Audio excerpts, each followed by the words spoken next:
कभी अपनी ही सरकार के मंत्रियों तो कभी मुख्यमंत्री पर प्रहार करने वाले कांग्रेस नेता और प्रदेश सरकार में मंत्री रहे भरत सिंह कुंदन एक बार फिर से सुर्खियों में है।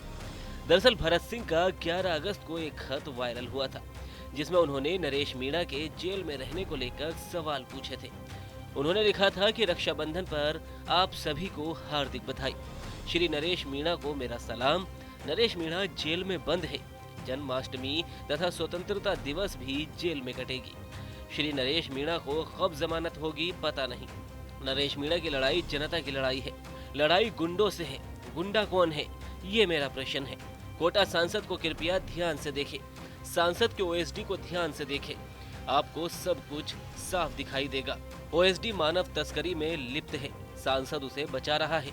राजस्थान का डीजीपी भागकर दिल्ली गया, वह ओएसडी से मिलकर आया। ओएसडी आरोपी है, डीजीपी उसकी हाजिरी भरे तो फिर बचा क्या है। कांग्रेस चुप है, डोटासरा जी मौन है, समाचार पत्र मर चुके हैं। अब बोलेगा कौन? जो बोलेगा वह जेल में बंद होगा। कहाँ गई देश की स्वतंत्रता? सावधान रहना, भरत सिंह कुंदनपुर।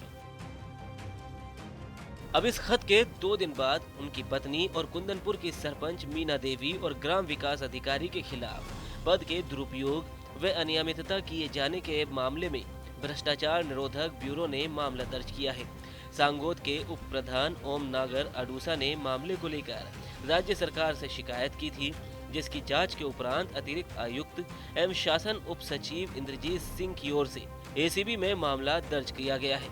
दोनों ने मंगलवार को पत्रकारों से बात करते हुए मामले की विस्तार से जानकारी दी। निश्चित रूप से इसमें कई अनियमितताएं देखी गई। हमें भी पहले तो पता नहीं था, लेकिन अभी राज्य सरकार ने जब जांच कराई गई और जांच में कई अनियमितताएं देखी गई। यह भी पहली बार देखा कि आपने आबादी भूमि को निःशुल्क पट्टे दे दिए, 100 रुपए के जो ग्रांट बने पुश्तैनी मकानों पे जो दिया करते हैं, वो सीधा सीधा राजस्व हानि राज्य सरकार को हानि है। इसके अलावा जो स्वास्थ्य भवन पे विवादित जगह पे कोई भी सरकारी बिल्डिंग नहीं बना करती, वो विवादित भूमि, यहाँ पे अड़ूसा की विवादित भूमि थी, उस पे भी वो स्वास्थ्य भवन के लिए जो एमएलए फंड से जिन्होंने राशि जारी करके जो भी कंस्ट्रक्शन किया 5-6 लाख का जो भी हुआ होगा, वो भी अनियमितता है। तो अनियमितता की श्रेणियां हैं ये, ठीक है। अब वो किस करी जब इनका पावर था, सत्ता में थे, उस वक्त से हो सकता है नीचे के कर्मचारी भी कुछ बोल नहीं पाए होंगे।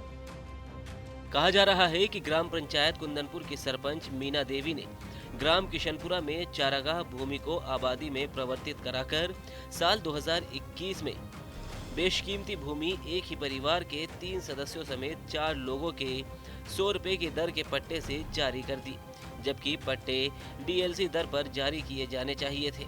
ऐसे में ग्राम पंचायत द्वारा राज्य सरकार को राजस्व हानि पहुंचाई गई। जिन व्यक्तियों को पट्टे जारी किए गए, उन्होंने दिए गए पट्टों से अधिक भूमि पर अतिक्रमण किया हुआ है। इस भूमि पर लक्ष्मण राजपूत, ईश्वर राजपूत, अर्जुन राजपूत और दिनेश धाकड़ के नाम से पट्टे जारी हुए हैं। किशनपुरा से लगभग 1 किलोमीटर दूर मंडाप, कुंदनपुर, घाटोलिया और किशनपुरा के चौराहे पर स्थित इन भूखंडों पर पट्टाधारियों ने मकान और दुकानें बना ली हैं, जो पूर्व में नहीं थी। जांच के बाद विभाग द्वारा पट्टों को निरस्त करने की अनुशंसा की गई है। उन्होंने बताया कि ग्राम पंचायत कुंदनपुर के ग्राम अडूसा में खसरा नंबर 317 की 0.07 हेक्टेयर अराजी पर विधायक कोष से गलत स्वीकृति से विवादित भूमि पर ही निर्माण कर दिया गया। इसकी जांच में ग्राम पंचायत स्पष्ट रूप से दोषी पाई गई। इसके अलावा ग्राम कुंदनपुर में ही सांगोद पलायथा मेन रोड पर नर्सरी भवन सूरज चौक का निर्माण कराया गया, जबकि जांच में नर्सरी भवन का निर्माण कार्य आबादी भूमि के साथ साथ निजी खातेदारी भूमि पर भी होना पाया गया है। ग्राम पंचायत के द्वारा पुरानी नर्सरी परिसर की 4 दीवारी एवं कमरा 35-40 वर्ष पुराना निर्मित होना बताया जा रहा है। यहाँ पर नर्सरी को खुर्द बुर्द कर सामुदायिक उपयोग में ले लिया गया है।